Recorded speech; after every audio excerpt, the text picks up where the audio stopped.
Right. Hello, good morning. Let's see. Yeah, so I'm still playing around with ReactX. And what I did now, let's see if we can find it here. I'm just working on some docs, and I think this is interesting. And this is like super tricky in the sense that like we don't have an API surface, which is like super interesting for state management.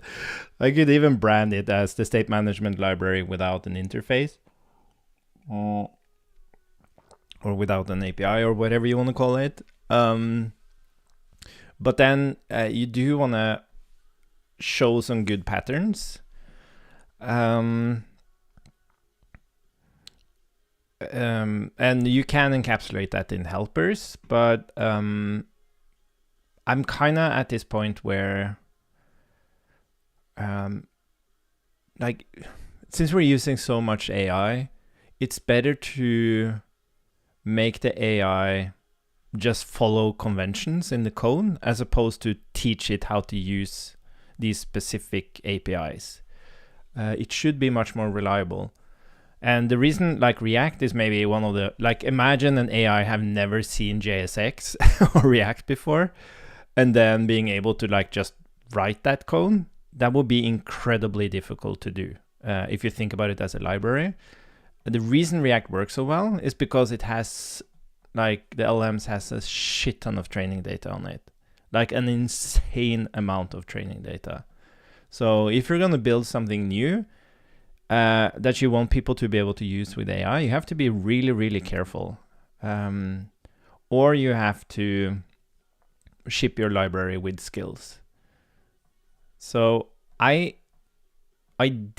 I don't really want to ship with like skills here. I rather want you to have, maybe you can like copy paste something into your Claude or agent file, which is basically the architecture. And from there, yeah, but maybe there should be a skill. I don't know. Maybe the patterns should be a skill. But the point is, you should be able to decide this, exactly how you want to write the code. Anyways, so the point is that ReactX divides the application into 4 layers, and I'm having some trouble to what extent we should have opinions on this. I feel like maybe that's another perspective, is like the majority of the library is really about the mental model, and opinions on how to split things up, what to call them, what their responsibilities are, but you don't have to do that, right? So maybe we should change that to like something more recommended architecture. Yeah, anyways, let's go through it. So we have services, we have state, we have components, and we have UI components. And services and UI components on each side, they know nothing about your app, right? They don't know anything about the domains of your app. We should write that. Knows nothing about the domains of your app. States and components,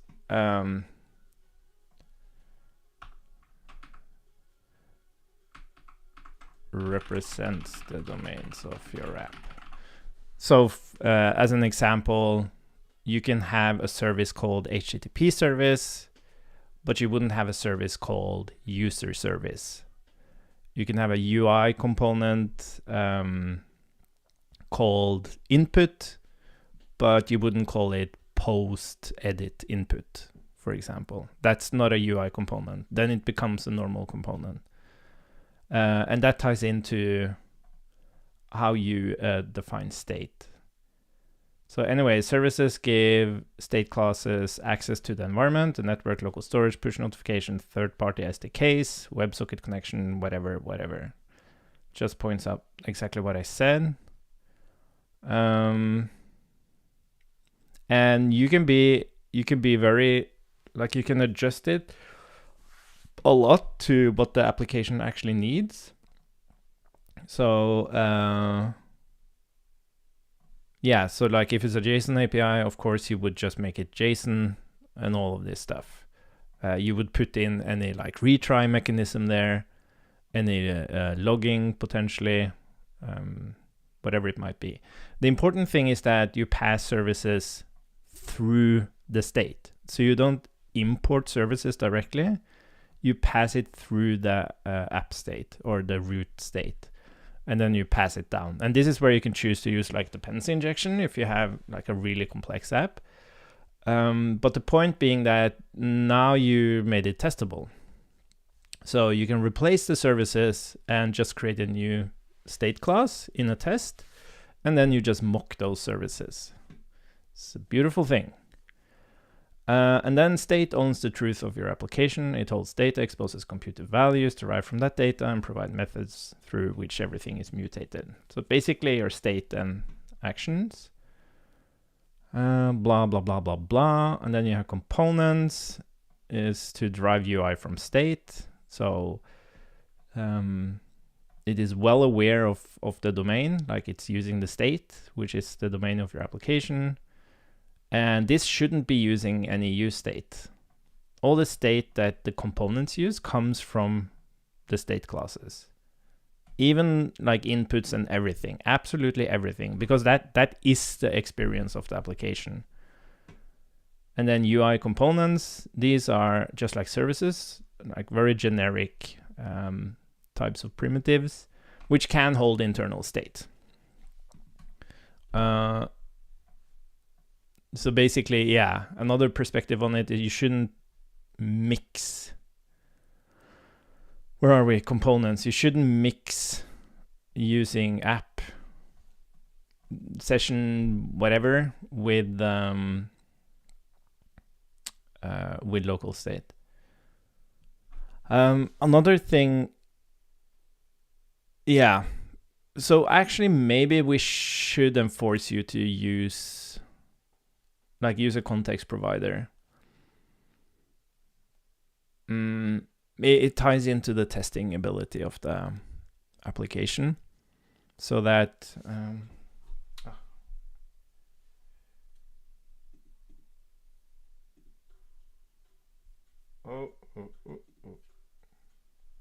testability of your application, because if you pass your services at the root of your state, but you just import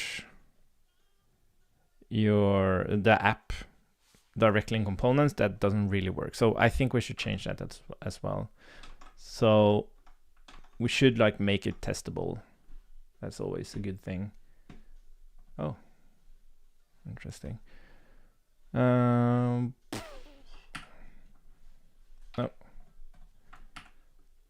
What's happening here? There we go. Okay. So we should be using a context provider to expose the app. So the main state file should. Oh, I can do it myself. Let's see. Oh, well, I want so it should be to expose the app. Update the docs so it shows consuming the app using a use app hook. Yeah, the nice thing about that is that you can also, it encourages you to use other kinds of hooks as well. So if you have like a nested dashboard, you can use dashboard, for example. Oh, did I use a work tree? Ah, fuck, I don't want to use a work tree. But let me go and fix it here in the... So the way this would work is we don't do this.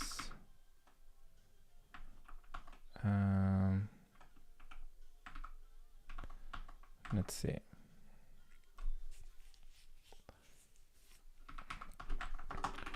We will app provider which takes the app, which will be app state. And, oh, sorry. And then we're gonna return, so we would rather have app context. What's it called? Create context. And that will be app state. I really hate this thing. Null as unknown as app state is so stupid. And then we're gonna, can I? Yeah, we have to change this into,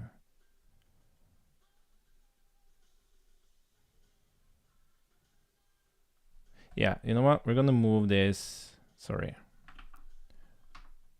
We're gonna do, okay, we're gonna export const. Yeah, app context, create context. That will be app state. Does this work now? No, you have to do, you have to have a default value. I don't want to insert the, oh, it's so annoying. And I know why it's like, it is like this because when you use a context, you depend on the context provider to get it, or you will get null, right? So it is correct, but it's annoying still. Like context is, good morning, Adam. Context is great, but it has this, like, it doesn't have a strong contract like props do. So anyways, so we're gonna do this instead, and then we're gonna export the thingy. Export. This is gonna be a better thing. And then we can do export const use app. Oh. Use app return use context app context. Bloop. And then, as I said, you can compose, so you can do use dashboard would be use app dot dashboard kind of thing. And then what we want to do here is actually create the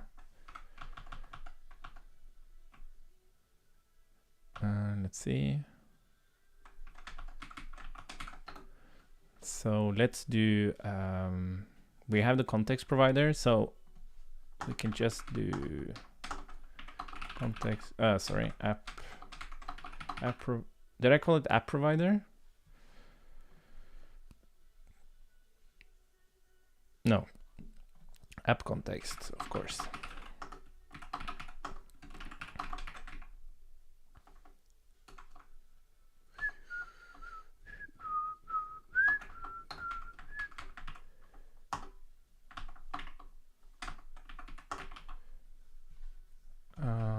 Like, oh, interesting.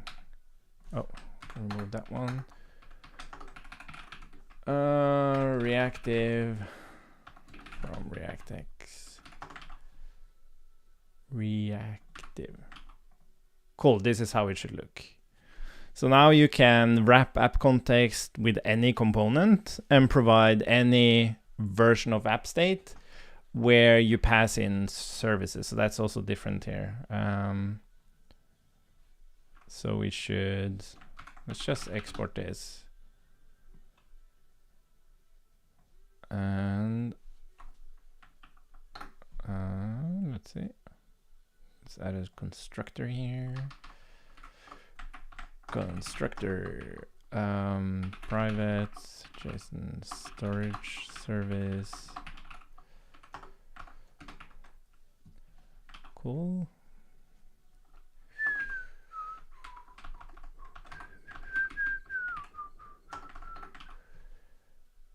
And we can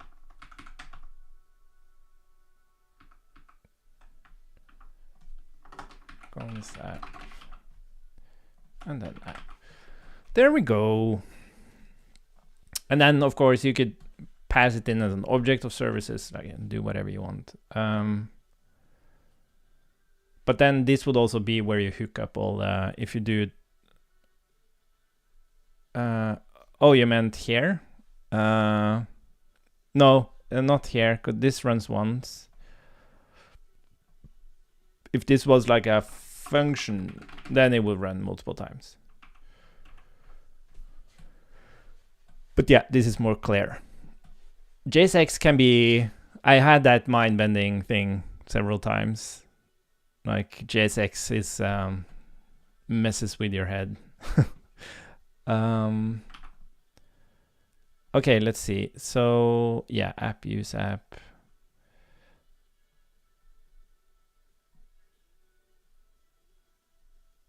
Oh, interesting. Yeah, it basically did the same thing, but I don't want to do. I don't want to do this. I want to do app state or null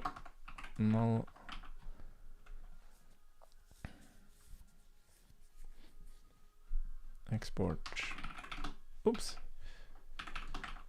Let's see. I think that's fine. Oh, wait, where did it do this? Oh, this was to show. Okay, but we can rather show that. Yeah, let's actually move. Let's see.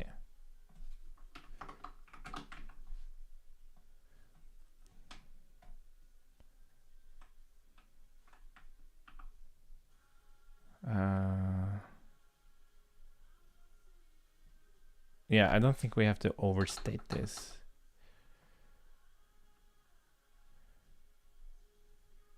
Or by dependency injection. State, blah, blah, blah. Let's do the same here. What's it called? App state or null? That's fine. Const job is it reads what it needs. And then we can have you wire. Maybe we should have that first. You wire up the you expose the app state from the root of your component structure. Oh. So that would be, oh, that should also export. Blah. Export. Yeah. So that will be import reactive from ReactX. Import app state from app. Yeah, whatever. What was the service we used? Browser service, and then star. No, I guess browser service from Smash services. Maybe we should call it state. Yeah, we should call it state. Yeah, it's kind of interesting. Like state is maybe using the term a bit too broad. It's more state management, but yeah, let's just call it state.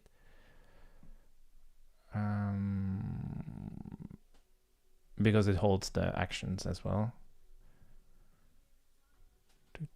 I don't know if there's a really good term for that covers both state. Like it's also use state has in React has the actual state and a handler for changing that state. So yeah. Anyways, so we're gonna do the maybe I should just copy it. Let's just copy it.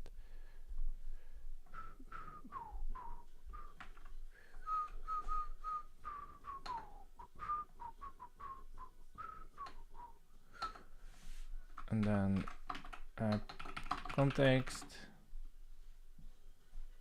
Yeah,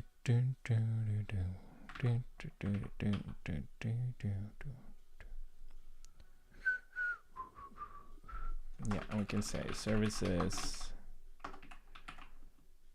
browser. Yeah, of course, this depends on how you do it. We can actually play around with T-syringe. It's actually really nice to use.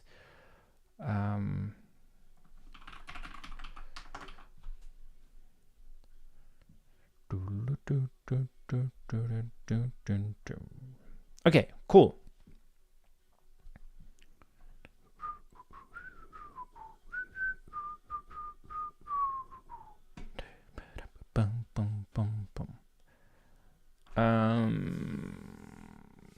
Yeah, and now I'm getting stuck on like specifics here. You could like call it app state. And this should be app state context. To be fair, use app state.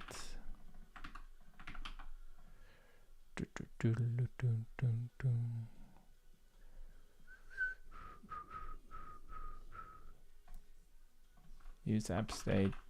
Yeah, but it's nice having just app. Yeah. Yeah, I don't know. App. Is that a nice term?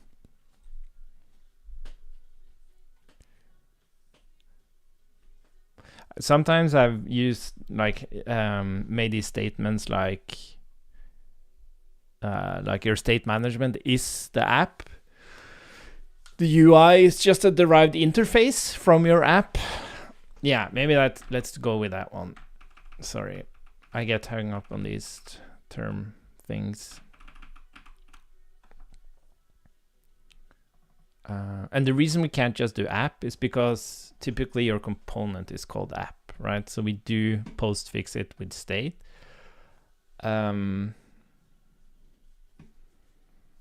Yeah, that's also a thing that kind of annoys me.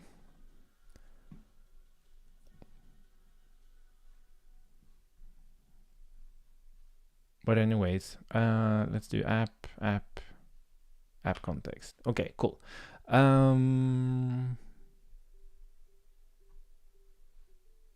Yeah. That's nice. Components.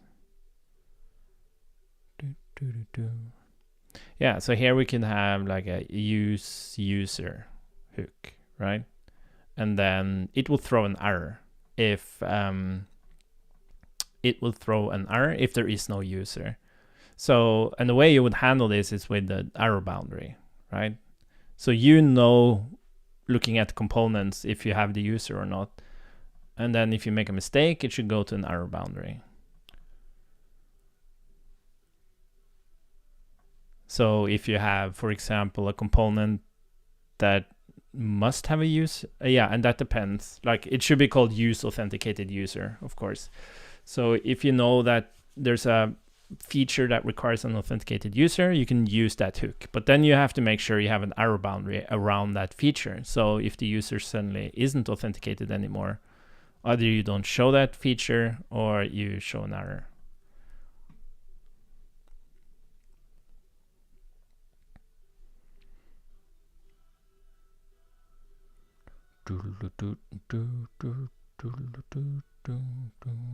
Okay, I think that's fine.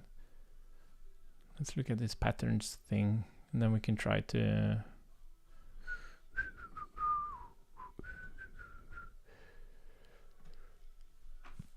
condensed example for common scenarios.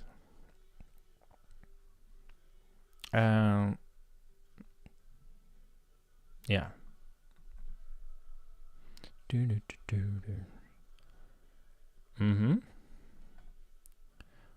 This is nice.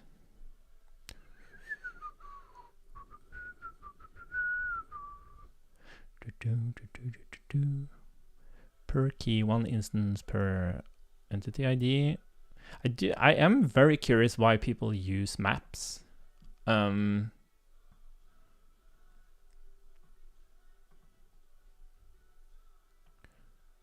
Yeah, for me it's like much simpler to just use an object. Like a map would be if you need the key to be something else than a string. But yeah, whatever. Scoping re-renders. Pass substate as prop, so each component only re-renders. Yeah, exactly. Services, define interface, provide.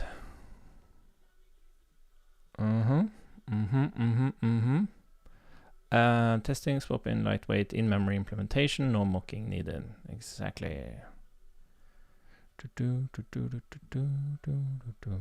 And the cool thing is, like, when you use... Oh, that's interesting. You can also just do that. But you could also... well, no, that will be mixing things. So, but when you want to do proper services, you do have interfaces, right? And then you have a proper implementation, and then you have a mocked implementation. And the mocked implementation can take constructor arguments, which is really great. So it still adheres to the interface because that's the public part of it. But you have a constructor that you can give like mock data, for example, for the mocked HTTP service. So you don't have to like try to like use production or real environment stuff. You just mock everything. I find that to be much more reliable and faster to run and less complex and less error prone, because you forgot to mock something and suddenly it does a production call, not necessarily a production call, but like a real HTTP call somewhere, and it fails. And yeah.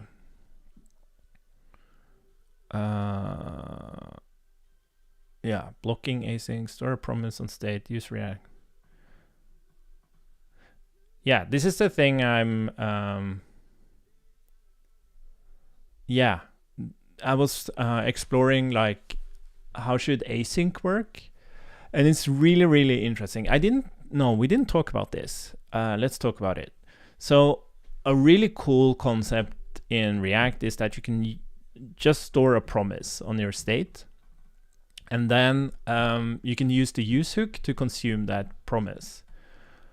What's also really cool is that if you were to refetch the posts here, it will go to the suspense boundary again, and it would show as loading.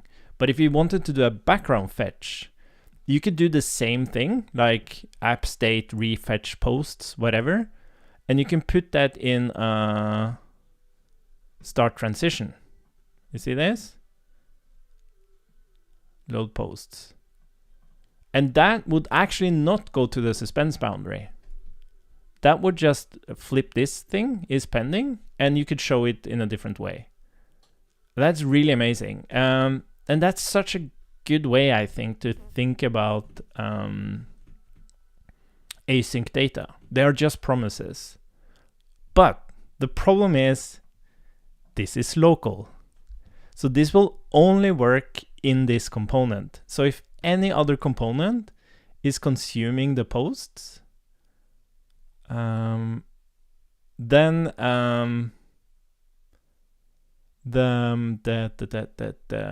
oh, this is interesting though.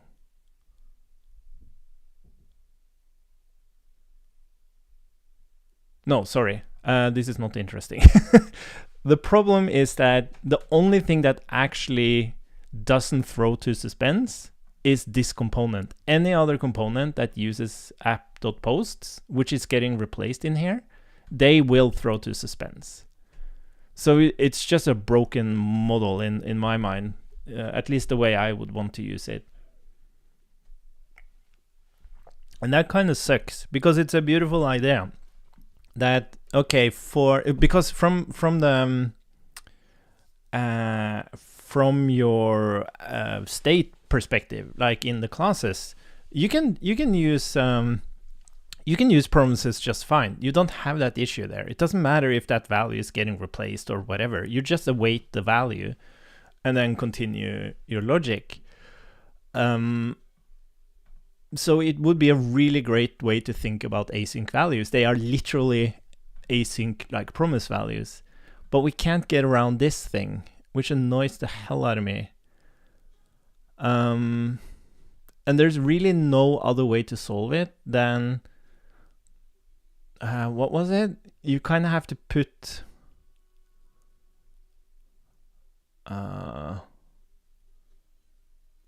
no, the use transition has to be bound to the component. So you have to have a use transition in the component. So you can't even put it in a context or anything like that, as I understand it.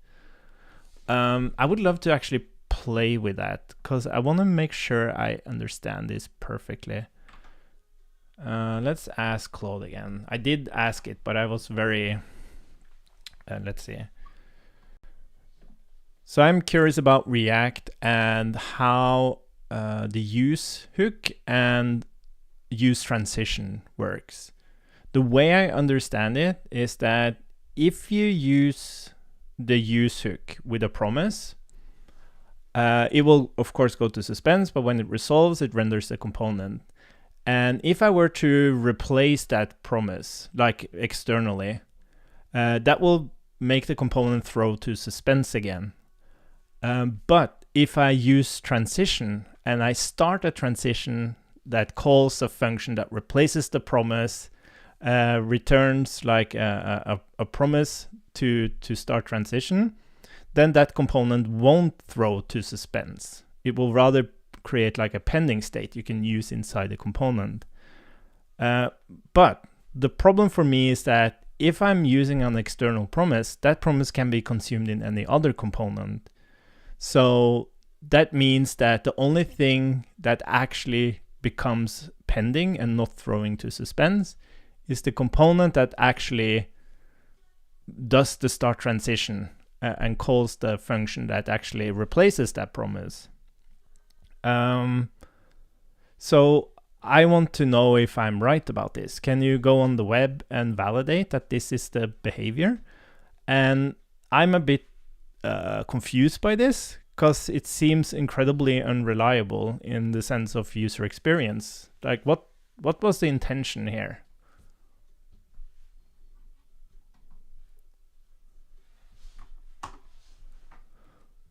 Look at that.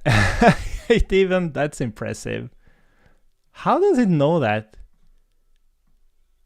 Like, I mean the flow.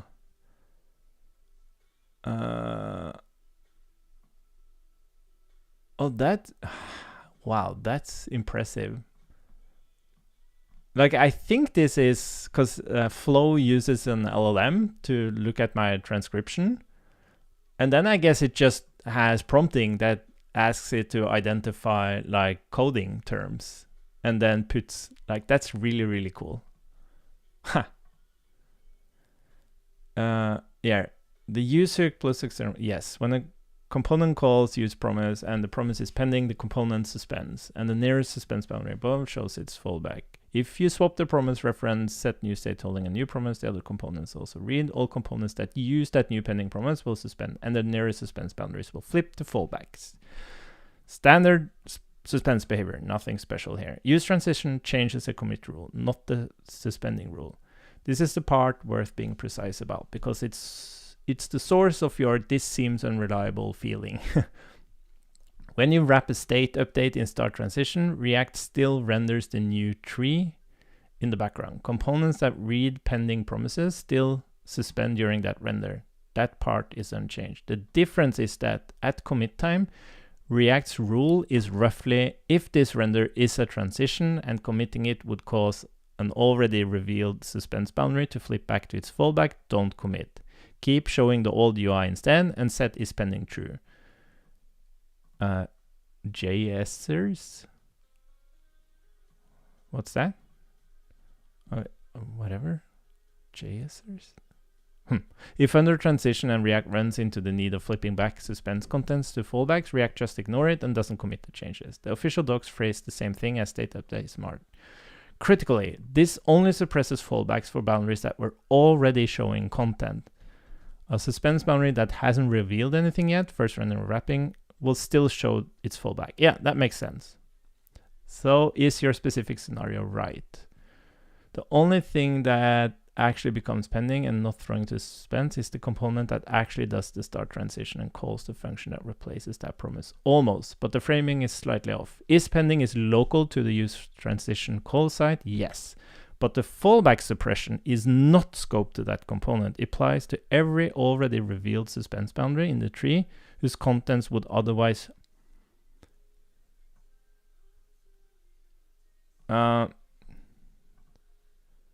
it applies to every already revealed suspense boundary in the tree.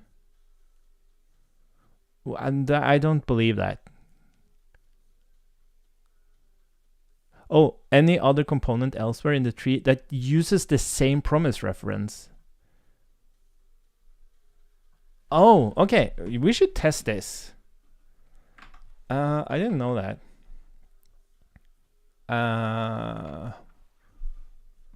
Yeah, let's just use the demo to test this. Because I think that's a beautiful async pattern. Like, it doesn't become simpler than that. If you want async values, use a promise. I just got a little bit excited about this. How should we test this?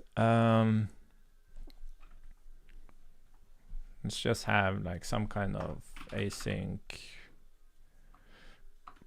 count. I don't know. New promise.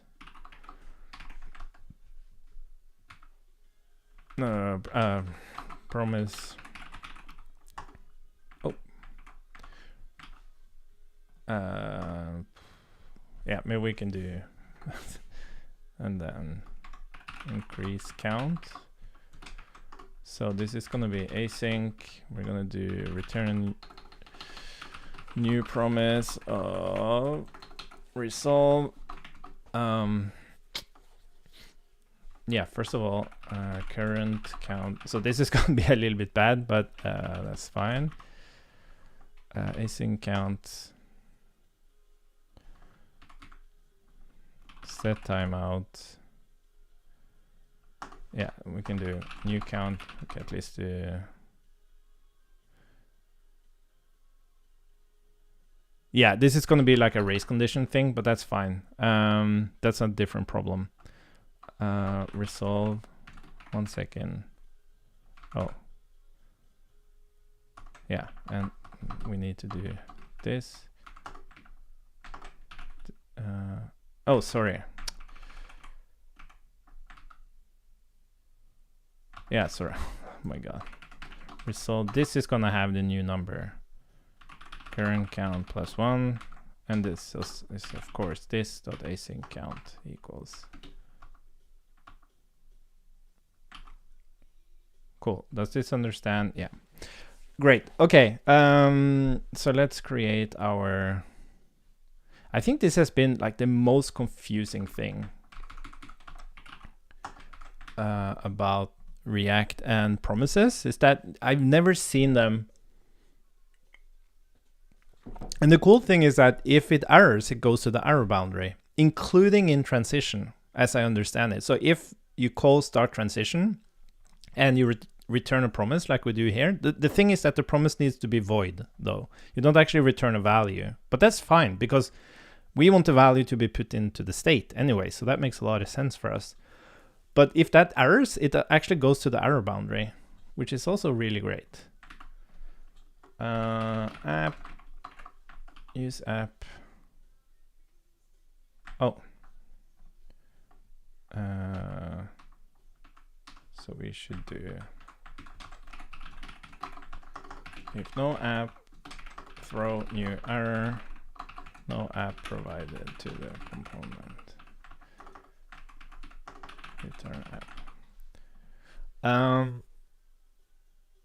What were we doing? Yeah, we're showing some count. Yeah, let's do, oh, sorry. That should be count. And then we're gonna do, oh, let's create a component for this. So we're gonna have function async counter. And let's show count, const count. Oh, const app equals use app, const count equals use app.async count. Like if this works, I'm gonna grab a beer later today, because I've been chasing like the simplest possible mental model for async values in React, but it's like more complex than just this, right? Anyways, so let's mount a suspense boundary here with async counter, and the fallback is gonna be loading counter, and then we're gonna have increase. Let's have an on click on that. That's gonna be, I guess, app increase count. Exciting. I want to center this goddamn component. How do I do that? I have index. Can I just use app CSS? Oh, then I got some colors. Where did oh. Yeah. Let's remove that one. Guess we don't need that one. App. Yeah, shouldn't that be like centered? Isn't that what margin does? You know what? We're gonna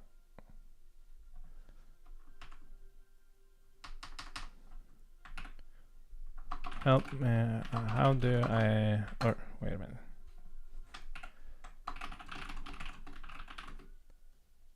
But that is what max width. What if I do? That is what max width. Oh, maybe I'm missing the. Oh.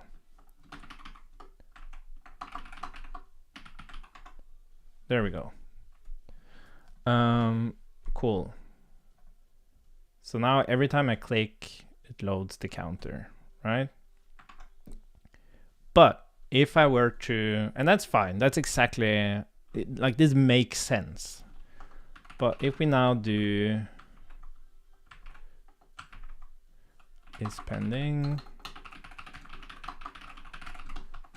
use transition, and then we can do something like is pending. We're going to show loading, or we're going to show the count. And then when we start this thing,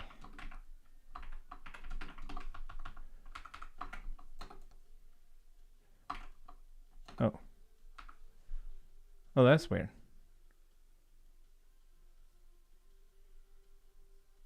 Void. Wait, this void. I'm confused.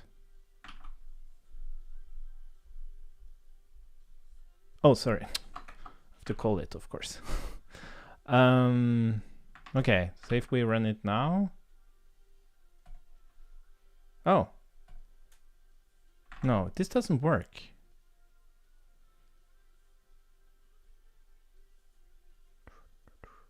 Did I forget something?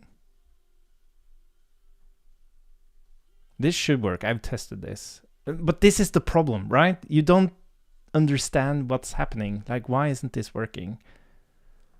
Why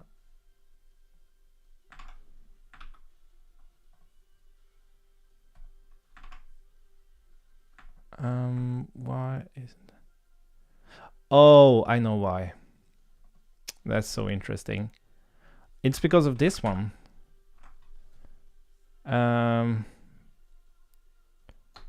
Yeah. Oh, this is interesting. Yes, we don't.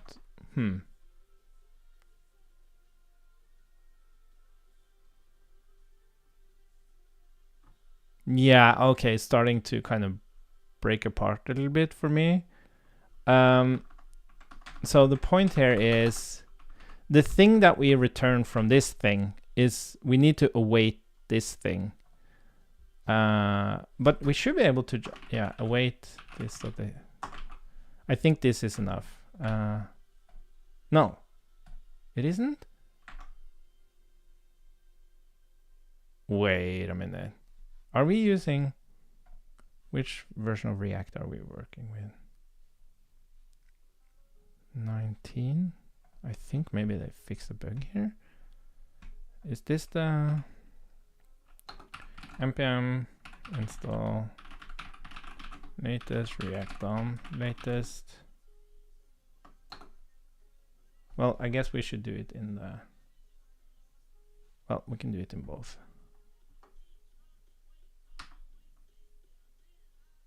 React. Wait, what are you complaining about?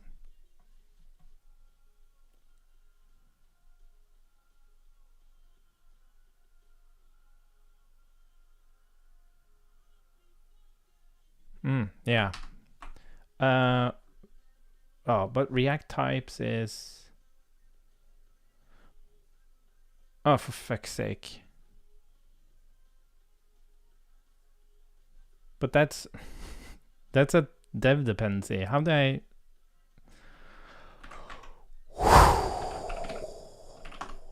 This is rough. This is super rough. So React is at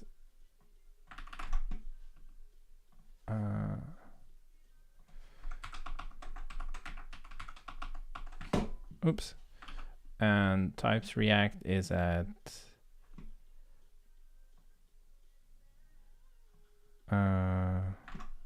where is, come on, 19.2.14.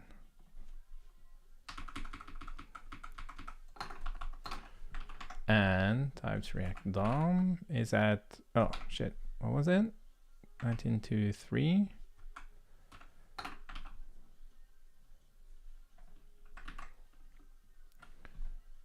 Yeah, and like this shouldn't have,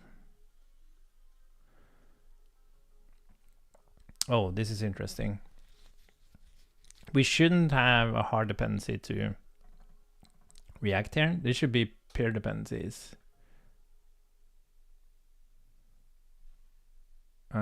Yeah, whatever. Let's try.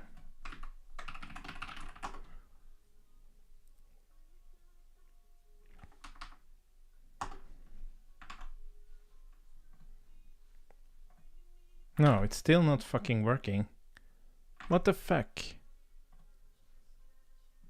Why isn't it working?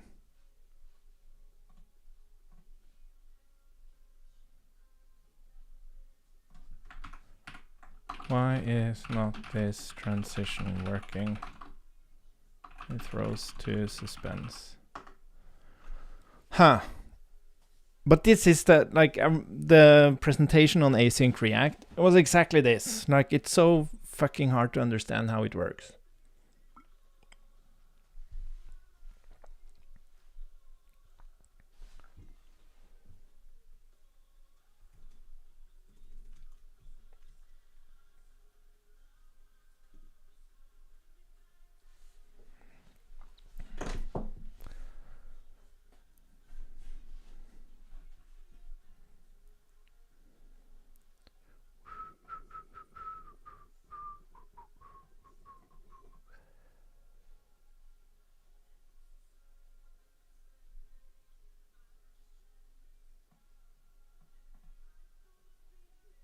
Yeah, that's what I meant. It's so it needs to be in state.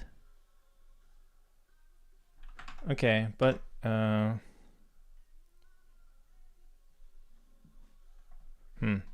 But are you sure that the promise can live externally and still be referenced correctly across use hooks? Because I'm not experiencing this as actually working. It seems like the promise needs to be inside use state, which makes no sense to me.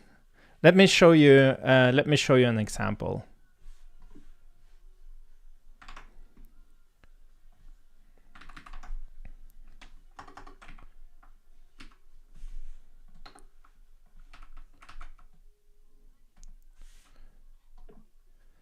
So this will always throw to suspense. And what's happening here is that the increase count method replaces the async count property with a new promise. And it always throws to suspense.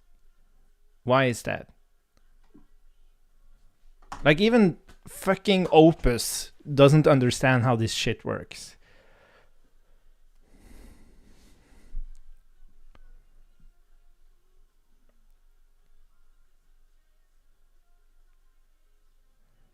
Yeah.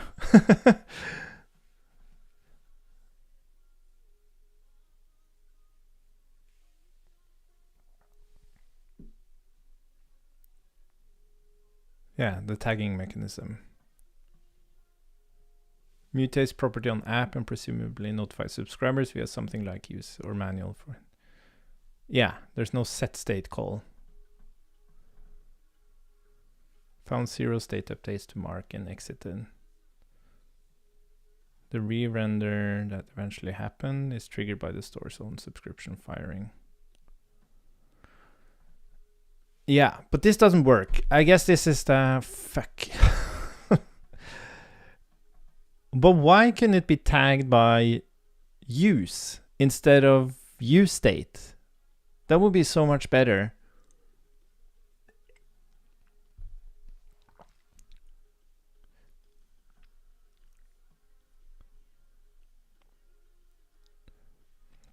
The React 18 working group called this out explicitly when finalizing the updates triggered by a store change will always be synchronous, even when wrapped in start transition.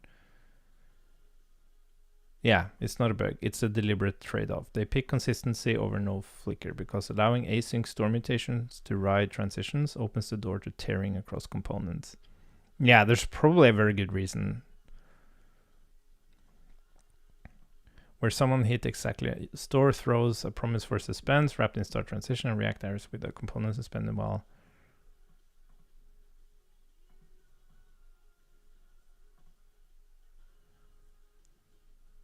because use state setters is the thing React's transition machinery actually understands.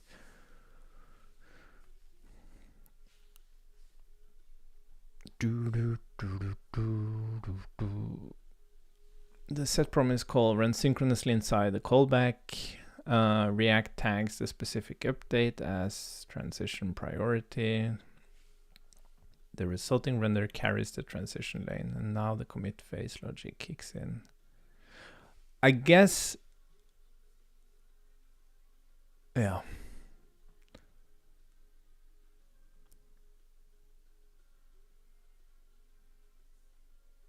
I do wonder though, how was this? Does Mobek synchronously? Yeah, it does. It synchronously updates.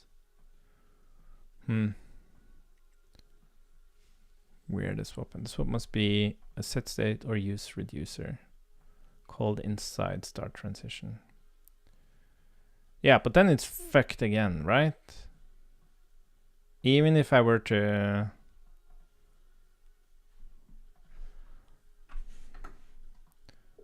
okay, interesting. But does your theory about multiple components holding the same promise in its use state, will all of them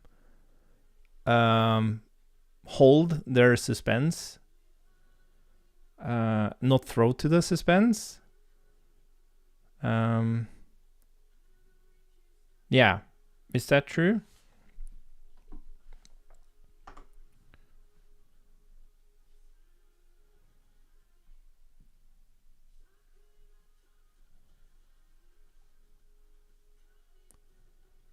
No. Yeah. Won't work. Exactly. Yeah. So this was actually my conclusion. But it's so interesting that even Opus has a really hard time understanding this. I don't know if that says something about AI or it says something about the API. But it really, really sucks because it would be such an amazing experience of thinking about async values as promises.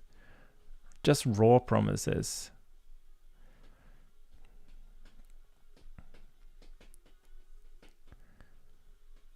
Yeah, I'm not sure what we're gonna do about that.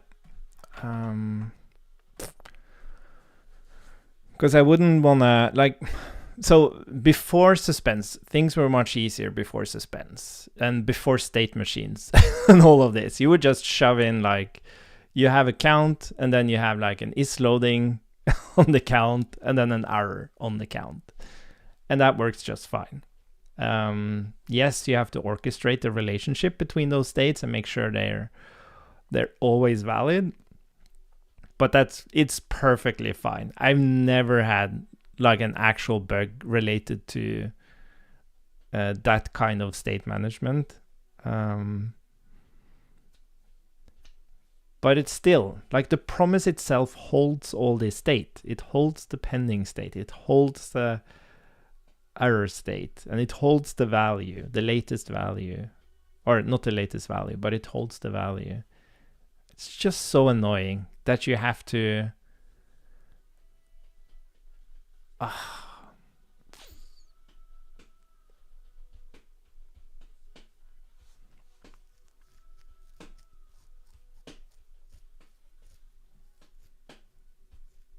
And it's just so perfect, like, because in the UI, that's the only place you want to have that pending state, because if you're consuming an asynchronous value inside your state, you want to make sure that's always the latest one, right? So you always want to await that, because it might be in flight still, like you just refreshed it. And then you can get these like weird bugs where you refresh some data and you ran some logic and that uses the stale data, for example. But that doesn't happen if we were able to do this. So yeah, I guess I just have to think about this one. It really sucks. Like the only way to really handle this is you would need like a hook that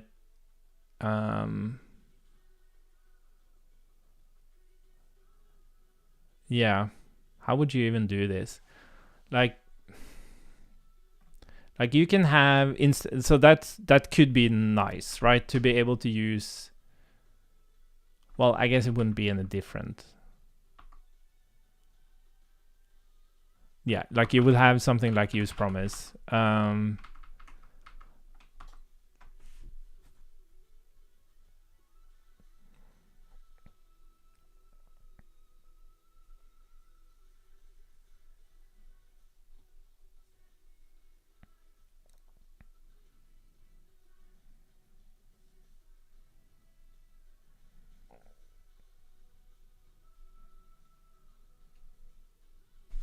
Yeah.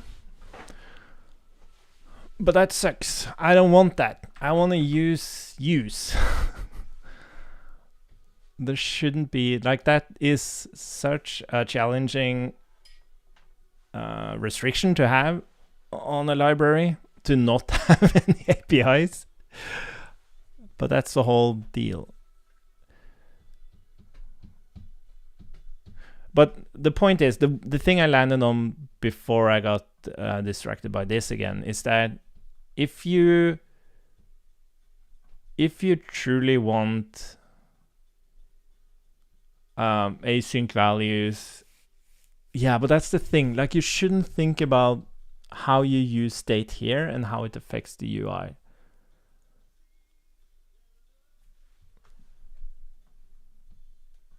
But I guess, like, in any kind of app, you never really want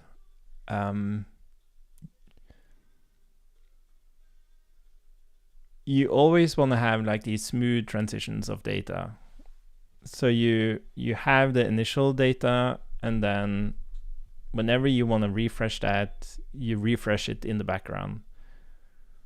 Like, you never really want to do kind of a hard like loading state again. That's kind of the nice thing about using JavaScript in the client.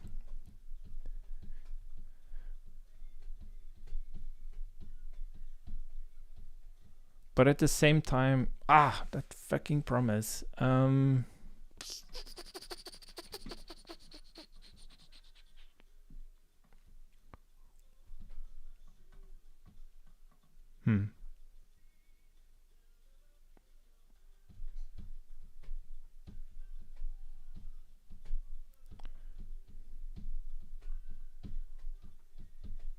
So it would have to be...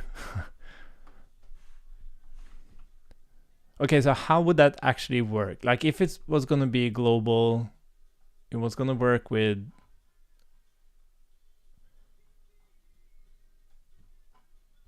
Yeah, if it was going to be global, because this is like having these pending states, this is very specific to React. And like previously ReactX had like an async primitive.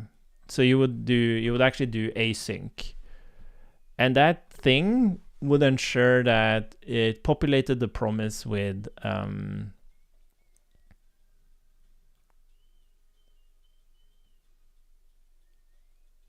did that work? But you still couldn't replace it, could you?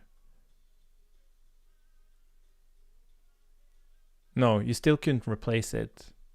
Yeah, so that's the challenge here is like even at this abstraction, if you were to create a primitive, you can control it completely because you might replace the value, which makes a lot of sense, right, from a programming perspective. But now the new primitive knows nothing about the previous primitive. So that doesn't really work. So it would have to be some kind of hook, as I said, some kind of like use promise thing where what would it do? Like it would have to have like some internal weak map of promise references, and then it would have to enhance the promise with these values that React uses. Like React actually enhances promises with their own values. I can't remember exactly what they are, but something like value and is it status or something? Anyways, so we would have to manually do that. But the thing is, even there we wouldn't know.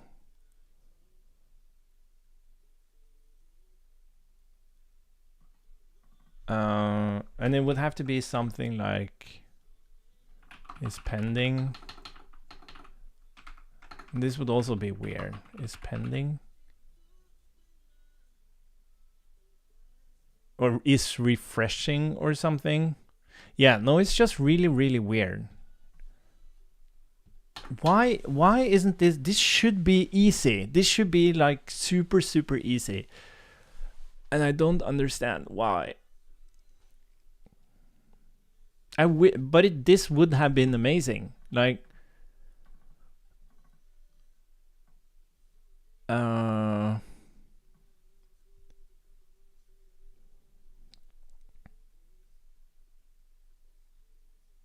yeah, but another thing is this start transition knows nothing about, where did the count go? This start transition knows nothing about this promise. That's also different here. So like doing this generically would be more like, okay, just wait until, so this is a different promise, right? This is the promise of the increase count. Well, this is the actual async count promise.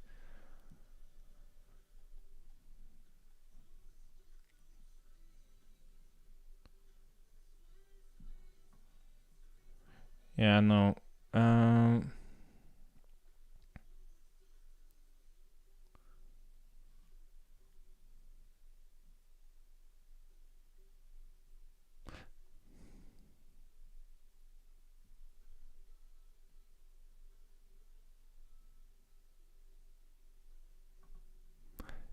Yeah, I have no fucking idea how to make this a good experience. It's an super fascinating problem to try to solve, but I'm not sure if it's solvable.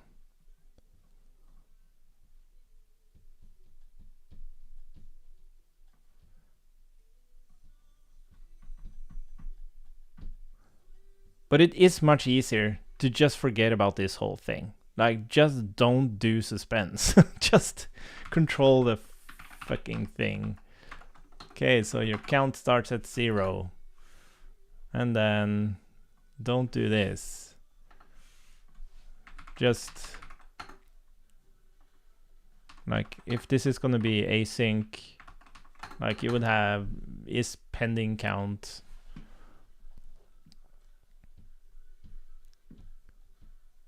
But the thing is, what does happen is that you very rarely handle the error. Like, this is a laziness of humans, is that we just load the thing and expect that it works, and we don't really handle the error states. We do often handle the pending state because we want to have a nice UI, disabling and fading out and kind of indicating to the user. It's kind of part of the user experience. But we don't really handle the error state. And that's the beautiful thing about the promise, is that you have the error boundary, which is really, really great. So there's so many good things that comes out of just using a promise.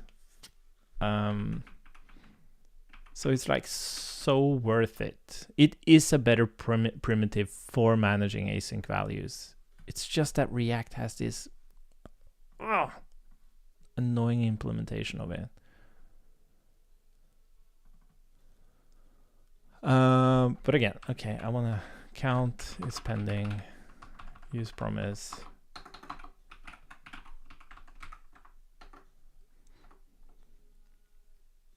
But the problem here is that we're replacing the reference here.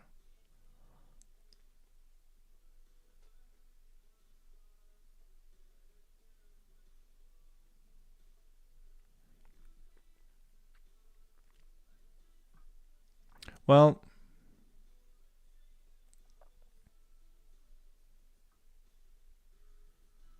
yeah, so I guess what you could do here is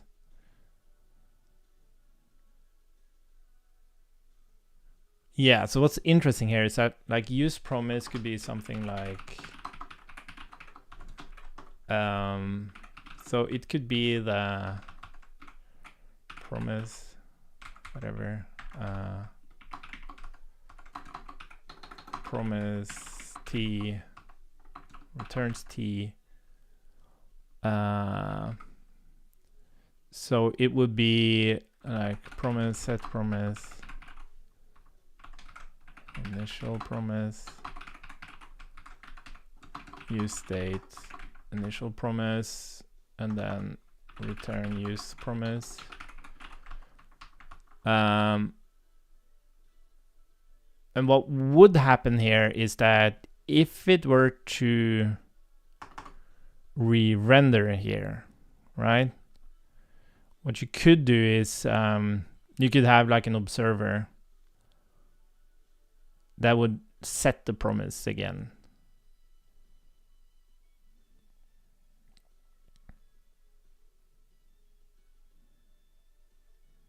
So you could have like a use effect of auto run,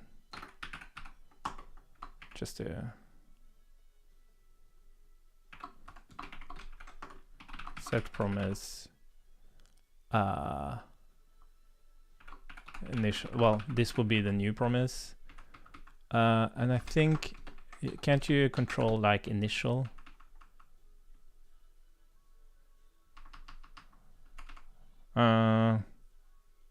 Oh yeah, but it won't. That's fine because it's the same promise reference, so it won't really do anything. Oh yeah, and then of course, what's this?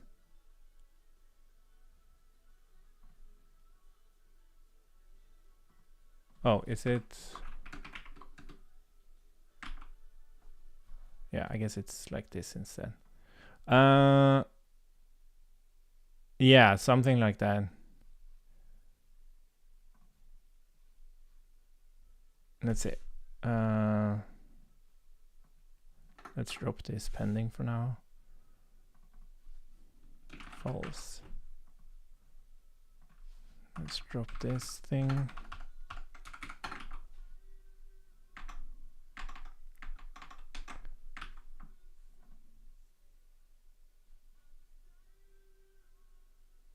Oh, but that's another thing. Like this doesn't... Wait a minute, did we fix the thing? Yeah, we don't really need to do that anymore.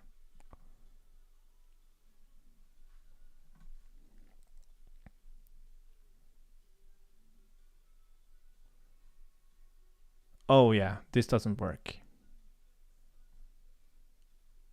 Oh, sorry. This would work. Yeah, but it still does that because it doesn't actually wait for the promise to resolve.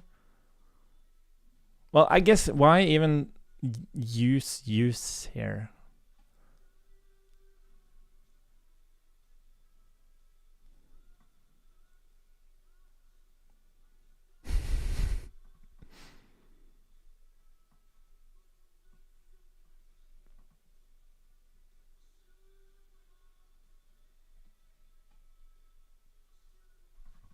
It doesn't even need auto run.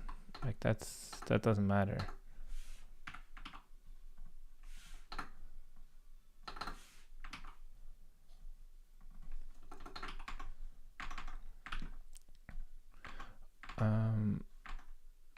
But you would have to actually wait for the promise to resolve here. And then you would set it with these values that React wants. What are the enhanced properties of a promise that React adds? Ugh. And the use hook so that it can identify its resolved rejected state later.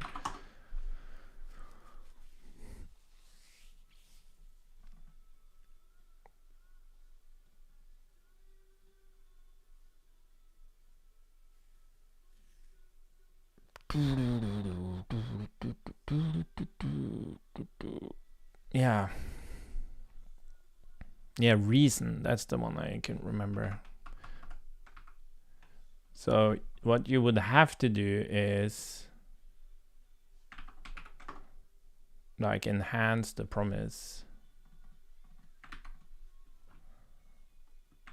So this would be status equals pending. And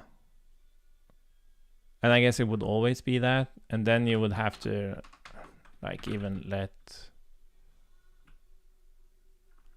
is mountain true. But this is like on a use effect. I'm not sure. Like this probably breaks rendering. And this is fine. Like you can do, this is safe with strict mode.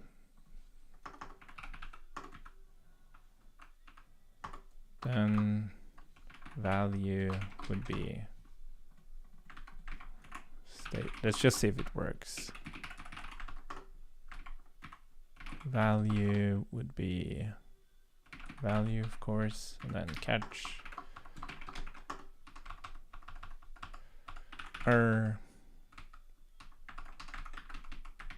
Oops.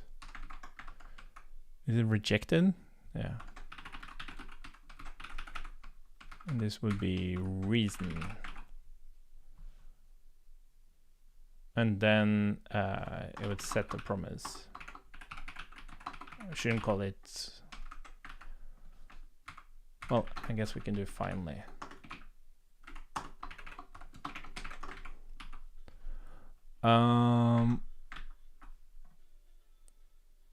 Yeah. So that works.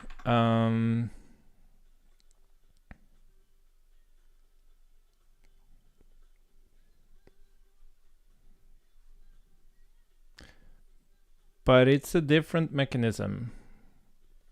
It isn't like true use.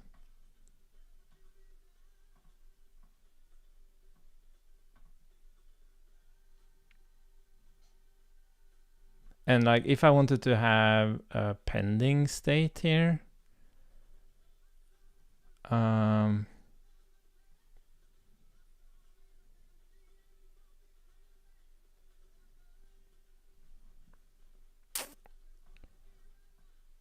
I'm not even sure how we would do that.